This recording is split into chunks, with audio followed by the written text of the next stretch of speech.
Bapak dan Ibu, pada kesempatan kali ini kita ingin menginformasikan atau lebih tepatnya kita akan tanya jawab berkaitan dengan persyaratan atau pendataan dalam PPDB tahun 2023 di Kota Bandung bersama saya Fathah Fajar Mubarok dan rekan saya Mia Tresna Wulan. Nah, baik Bu Mia, kita akan ingatkan kembali persyaratan umumnya yang kemarin kita sudah sampaikan itu adalah yang pertama akte kelahiran calon peserta didik atau surat kenal lahir calon peserta didik, kemudian juga kartu keluarga dan KTP orang tua. Seperti itu ya Bu Mia ya? Iya, betul. Nah, sekarang kita akan tanya jawab nih kalau ada permasalahan berkaitan dengan tadi akte kelahiran, berarti kalau ada nih yang mau masuk ke SD kemudian belum punya akte, berarti boleh menggunakan surat kenal lahir ya? Iya, kalau tidak punya akte boleh menggunakan surat kenal lahir. Itu bisa digunakan sebagai salah satu syarat untuk pendaftaran PPDB. Jadi dokumen-dokumennya aktenya itu bisa menggunakan surat kenal lahir. Tapi kalau kasusnya kenal lahir tidak punya, akte juga tentunya tidak punya, itu bagaimana gitu Pak Fathah? Nah, ini kan berarti harus ada satu pernyataan dari pejabat berwenang Bu Mia yang menyatakan bahwa yang bersangkutan itu lahirnya kapan dan sebagainya. Iya. Ya, biasanya itu sebenarnya kalaupun diurus akte bisa dilakukan di Disduk Capil, waktunya pun sepertinya tidak lama. Itu bisa nanti menghubungi ke Disduk Capil ataupun ke lembaga-lembaga yang terkait ya, kewilayahan terkait, mungkin bisa bertanya dulu kepada Pak RT, RW, untuk kelurahan untuk segera membuat akte, karena setahu saya pembuatan akte itu sekarang sangat mudah. Sangat mudah ya di Kota Bandung. Itu yang pertama adalah akte kelahiran, yang kedua adalah kartu keluarga. Ya, betul. Itu harus ya Bu Mia ya, jadi harus melampirkan kartu keluarga. Iya, kenapa kartu keluarga itu penting? Karena kartu keluarga adalah merupakan dokumen resmi yang menunjukkan lokasi tempat tinggal. Seperti kita ketahui bahwa jalur zonasi, jalur afirmasi, perpindahan tugas orang tua, itu lokasi tempat tinggal itu menjadi salah satu penentu hasil seleksi. Jadi harus kartu keluarganya itu betul-betul harus betul dan harus sah ya untuk dokumen kartu keluarganya. Pastikan kartu keluarga sendiri ya Bapak dan Ibu ya, bukan kartu keluarga orang lain. Dan yang pastinya kartu keluarga ini harus yang sudah update dan sudah sinkron dengan data di Disduk Capil. Karena pengalaman tahun lalu pun kita masih mendapatkan yang nik ganda ya. Kemudian kartu keluarganya tidak terdeteksi. Jadi pastikan kartu keluarga ibu dan bapak memang sudah update. Dan yang ketiga adalah KTP orang tua. Iya. Jadi misalkan Pak Fathah nih, anak saya tuh tinggalnya sama neneknya, ini KTP-nya KTP neneknya apa KTP orang tuanya, kan gitu ya? Iya. Suka ini ya KTP orang tuanya ya gitu, KTP orang tuanya. KTP orang tuanya, walaupun nanti misalnya anaknya itu ada di kartu keluarga neneknya, karena tinggal bersama neneknya, tetap kartu keluarganya kartu keluarga neneknya yang dimasukkan di mana anak tersebut ada, namun untuk KTP itu orang tua disertakan di sana. Ya seperti itu ya. Jadi bisa dipahami ya Bapak dan Ibu berkaitan dengan persyaratan umum. Iya. Nah untuk persyaratan umum ini Bu dan Bapak tentunya harus di-upload ya, dimasukkan ke sistem PPDB Dinas Pendidikan Kota Bandung. Dan untuk tata caranya itu bisa Ibu dan Bapak melakukan upload sendiri atau dibantu oleh operator di sekolah. Operator sekolah mana? Kalau yang akan masuk ke SD tentunya dibantu oleh operator dari TK atau PAUD. Kalau misalnya tidak mengikuti TK atau PAUD bisa dibantu oleh operator dari di sekolah tujuan. Atau kalau misalkan ada PAUD terdekat mungkin itu juga bisa minta tolong ke PAUD terdekat walaupun tidak sekolah di PAUD tersebut. Ya seperti itu. Ya, ataupun secara sendiri juga bisa, tidak perlu dengan bantuan wali kelas atau guru, dapat melaksanakan upload secara mandiri oleh ibu dan bapak. Nah prosesnya sendiri ini gimana ya? Prosesnya apakah bagaimana nih saya sebagai orang tua yang baru untuk mendaftarkan PPDB di Kota Bandung, langkah awal yang harus saya lakukan itu seperti apa? Ya, langkah awal adalah mengumpulkan dokumen tersebut baik secara soft file kepada wali kelas ataupun secara bukti fisik yang nanti akan dibantu oleh wali kelas untuk dilakukan proses scan.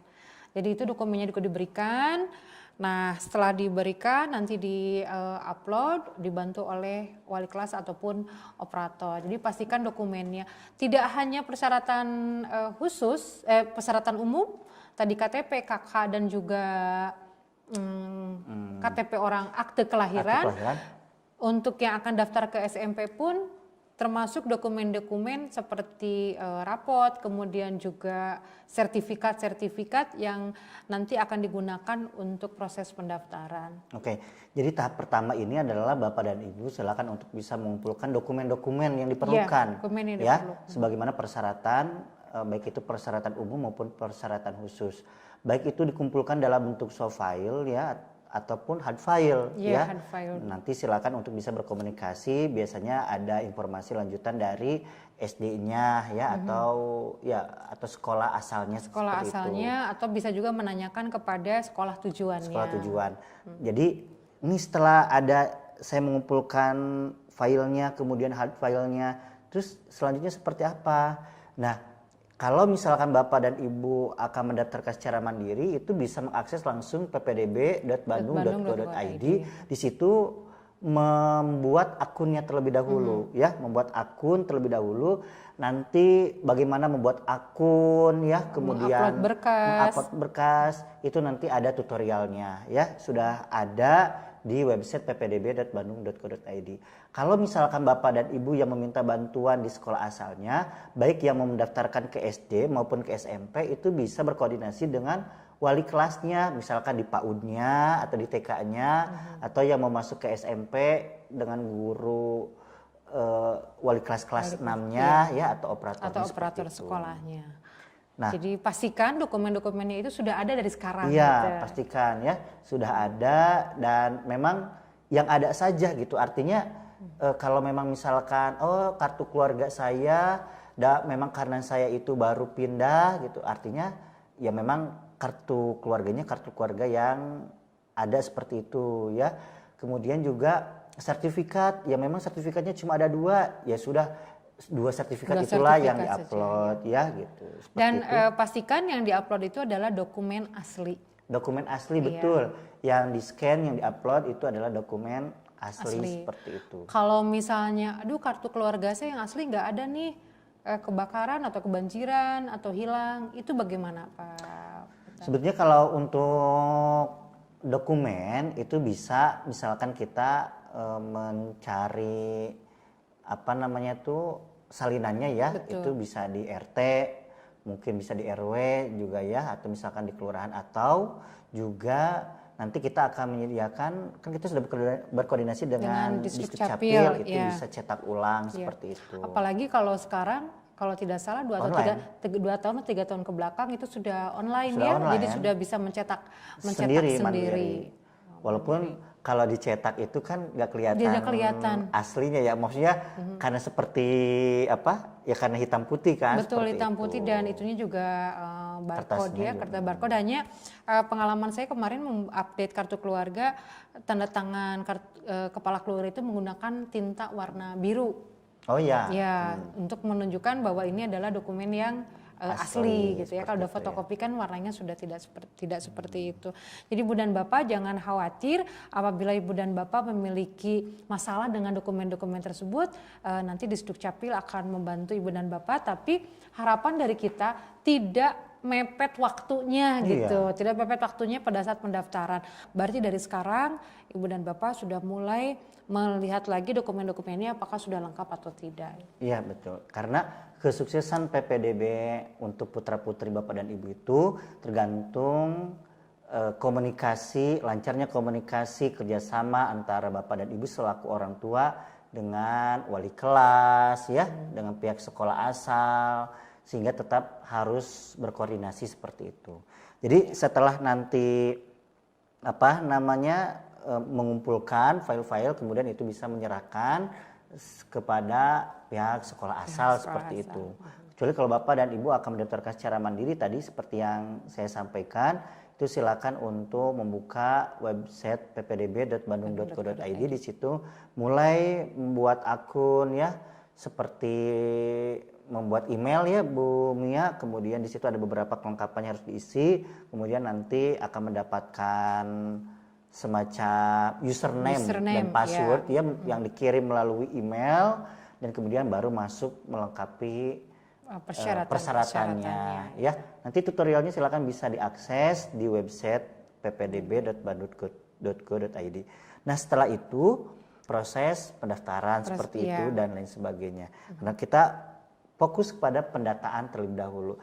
Nah kalau tadi kita sudah membicarakan, menginformasikan berkaitan dengan persyaratan umum ya Bu Mia, dan bagaimana kalau misalkan ada kendala-kendala juga tadi sudah kita sampaikan. Sekarang kita akan masuk pada pendataan untuk setiap jalurnya. Nah untuk zonasi ini persyaratan khususnya seperti apa Bu Mia? Ya kalau jalur zonasi itu persyaratan khususnya adalah kartu keluarga yang teregistrasi 1 tahun sebelum PPDB, kecuali apabila registrasinya itu berkaitan dengan adanya perubahan data. Tapi tidak ada perubahan alamat. Tidak ada perubahan alamat. Misalkan tetap alamatnya di situ, tapi anggotanya atau datanya ada yang berubah. Misalkan memang anak itu dari lahir juga sudah di alamat tersebut ya. Kemudian karena ada kakaknya yang menikah dan dia kan keluar kakak nih. Kemudian kakaknya berarti kan otomatis terbaharui.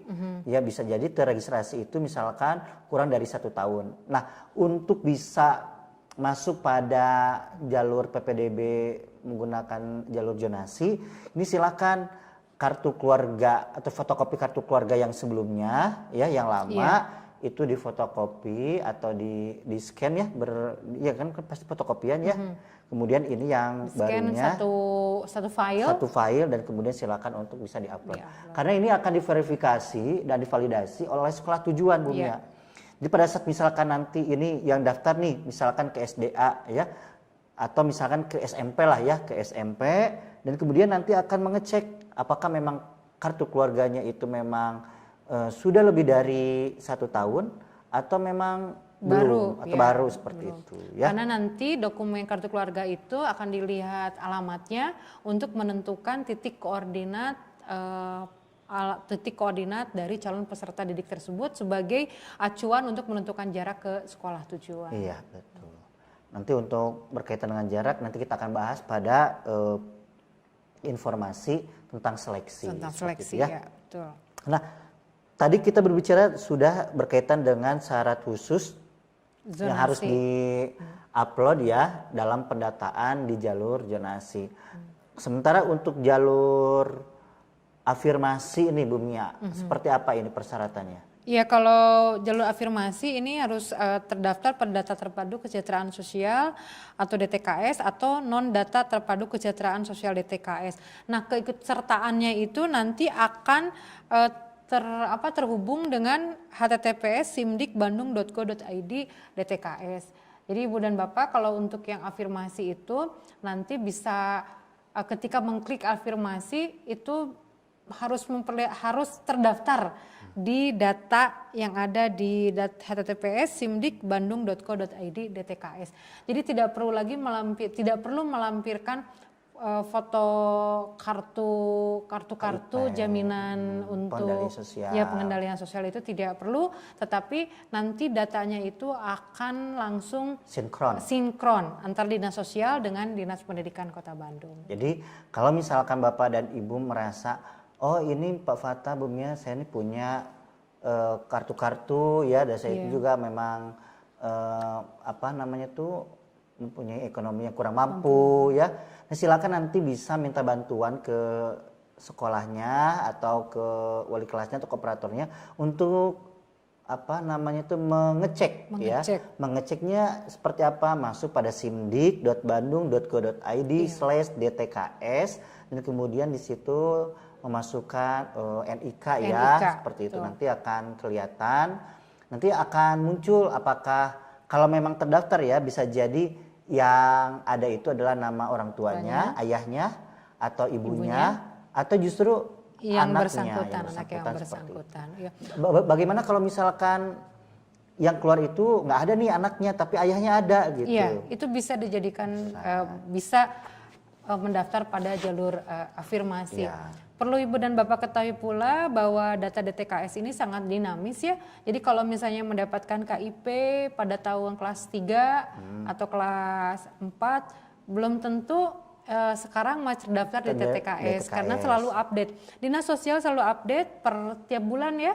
Selalu update mana yang masih dikategorikan sebagai yang berhak untuk masuk ke DTKS ataupun yang tidak. Ya, jadi sekali lagi untuk jalur afirmasi RMP itu pastikan bahwa memang Bapak dan Ibu terdaftar dalam DTKS ya Bu Mia ya, atau hasil muskel terakhir sebelum pendaftaran PPDB.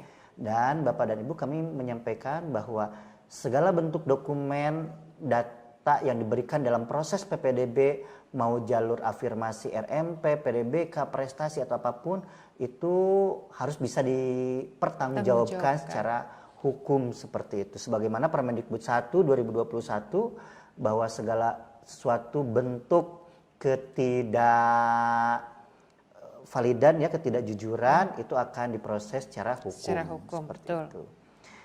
Itu ya Bu Mia berkaitan dengan persyaratan khusus jalur RMP ya. Nampaknya yang paling terpenting silakan dicek bagaimana nih kok saya nggak ada gitu. Nggak ada bisa jadi Bapak dan Ibu memang sudah dikategorikan sudah mampu seperti itu. Enggak, kalau saya itu masih misalkan silakan menghubungi ke aparat kewilayahan. Ke aparat kewilayahan karena mereka yang lebih mengetahui berkaitan dengan status ekonomi di daerahnya masing-masing seperti itu. Sesuai dengan kewenangannya ya, Bu Mia, karena ini menjadi kewenangannya Dinas Sosial. Seperti itu. Oke. Nah, untuk persyaratan khusus afirmasi PDBK ini wajib melampirkan rekomendasi dari tim assessment center. Jadi, Bapak dan Ibu yang mempunyai putra-putri ya yang berkebutuhan khusus, Bapak dan Ibu bisa mendaftarkan untuk dilakukan asesmen ya oleh tim pengujian dari Assessment Center Dinas Pendidikan Kota Bandung itu melalui laman ppdb.bandung.go.id seperti itu. Kemudian nanti dari tim asesor akan menghubungi dan akan melakukan proses asesmen ya, baik untuk yang kesiapan belajar maupun yang PDBK seperti itu. Jadi nanti sudah proses asesmen, kemudian nanti akan keluar hasilnya Bu Mia, hasil rekomendasinya. Nah, hasil rekomendasi inilah yang dilampirkan dalam proses pendataan ya seperti itu.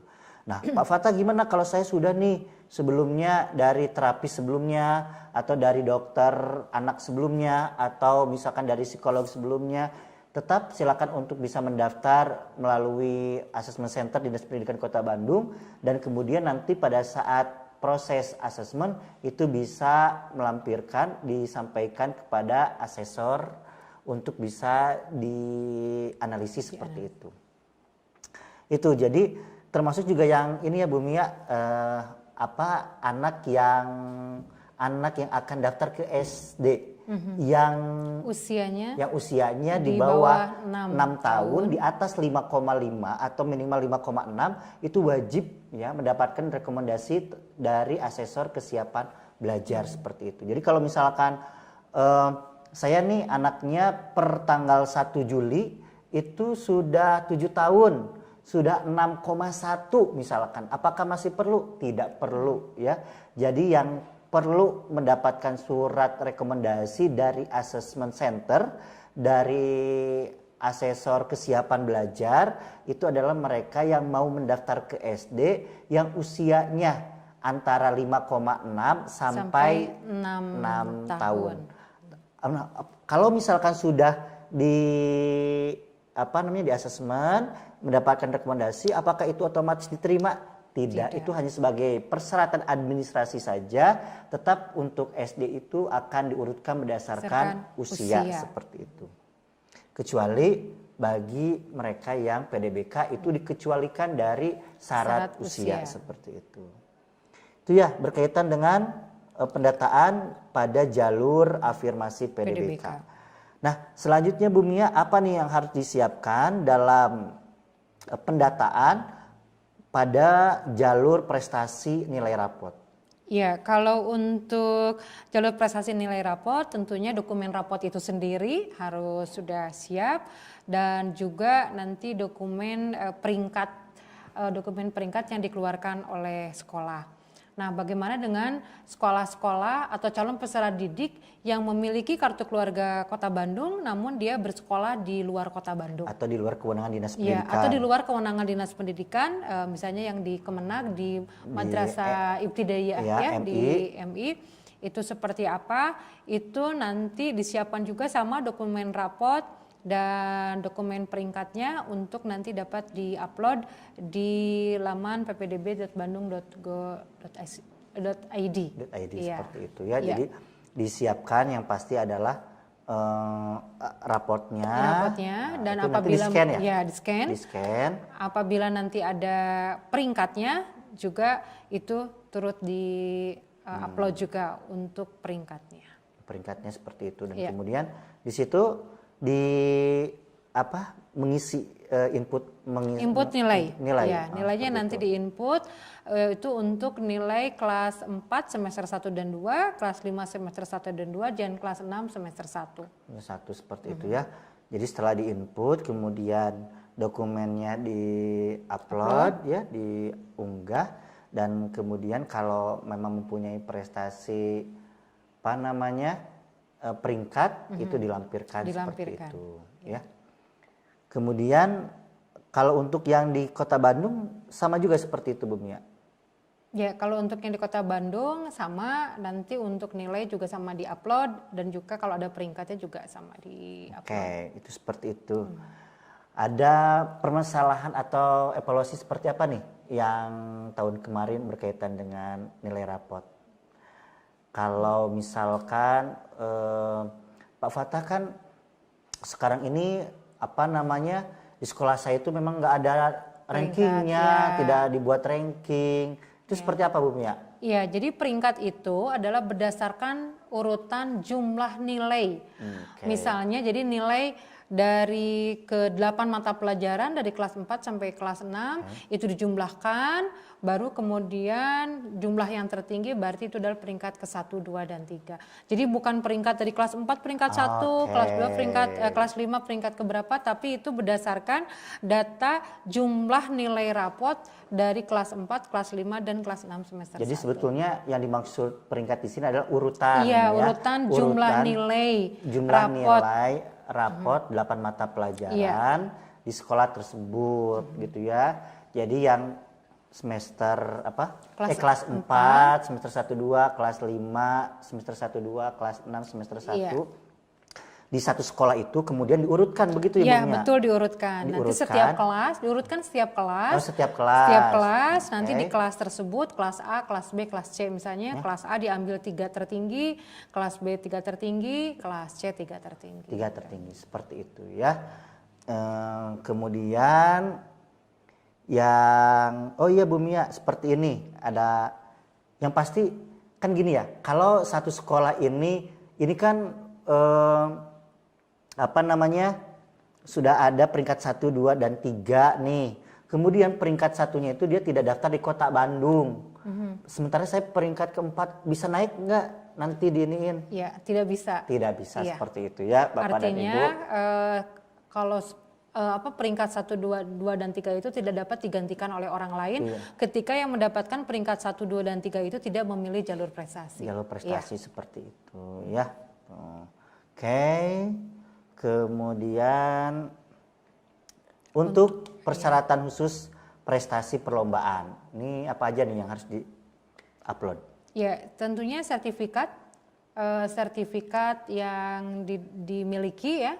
Kemudian juga nanti pada saat upload juga nanti akan ditanyakan peringkat keberapa, tingkat apa, jenis prestasinya seperti bergu atau perorangan, itu juga nanti harus diisi oleh ibu dan bapak atau yang melakukan proses pendataan nanti di checklist ini. Jadi kalau untuk yang prestasi perlombaan ini disiapkan adalah dokumen khususnya adalah sertifikat yang asli Bapak dan Ibu. Ingat, yang asli yang memang diikuti oleh putra-putri Bapak dan Ibu.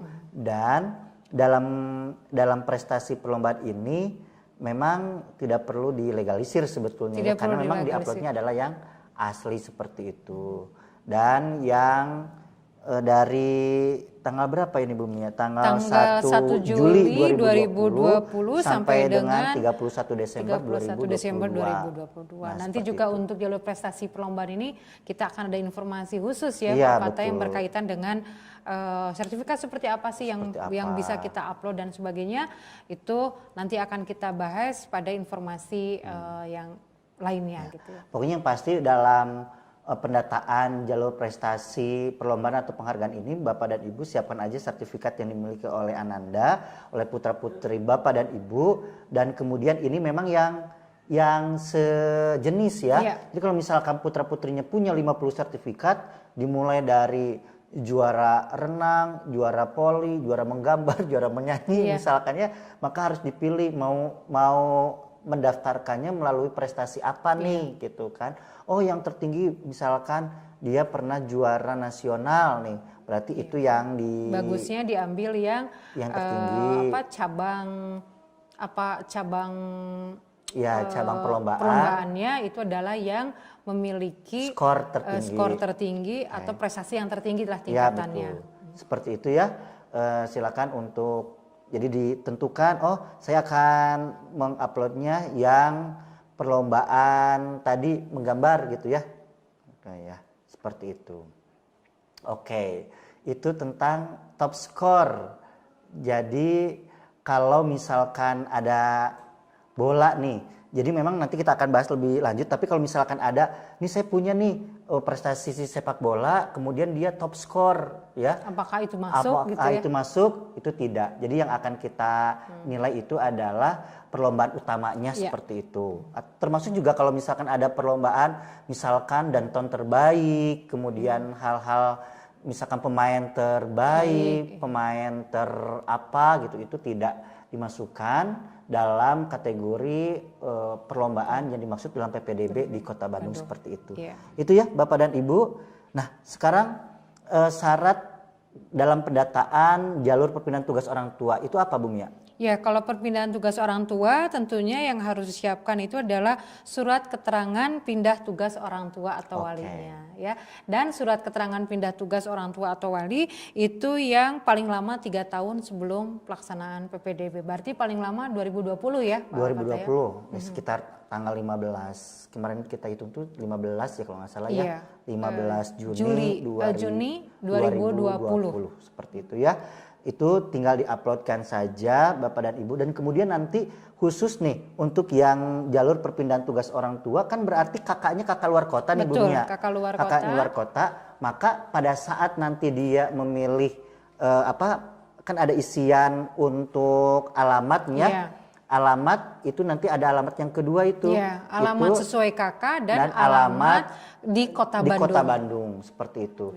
Makanya pada saat misalkan nanti melampirkan atau mengupload surat keterangan kakak itu dilampirkan dengan surat domisili atau surat keterangan dia itu tinggal di Kota Bandungnya di mana seperti itu.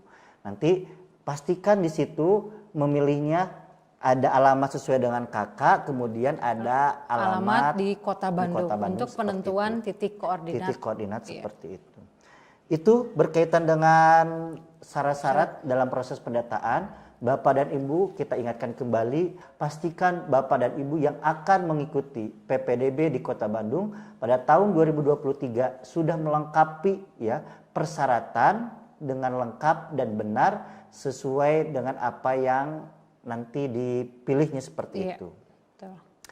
Baik Bu Mia, nampaknya itu yang perlu kita informasikan dari proses pendataan ya. Kita kita ingatkan kembali dan pastikan bahwa dokumen-dokumen yang tadi dipersyaratkan sudah lengkap. Sudah lengkap seperti itu. Baik, demikian yang bisa kami informasikan. Saya Fatah Fajar Mubarok. Saya Mia Tresna Wulan. Mohon maaf bila ada kekurangan dan kesalahan. Assalamualaikum warahmatullahi wabarakatuh.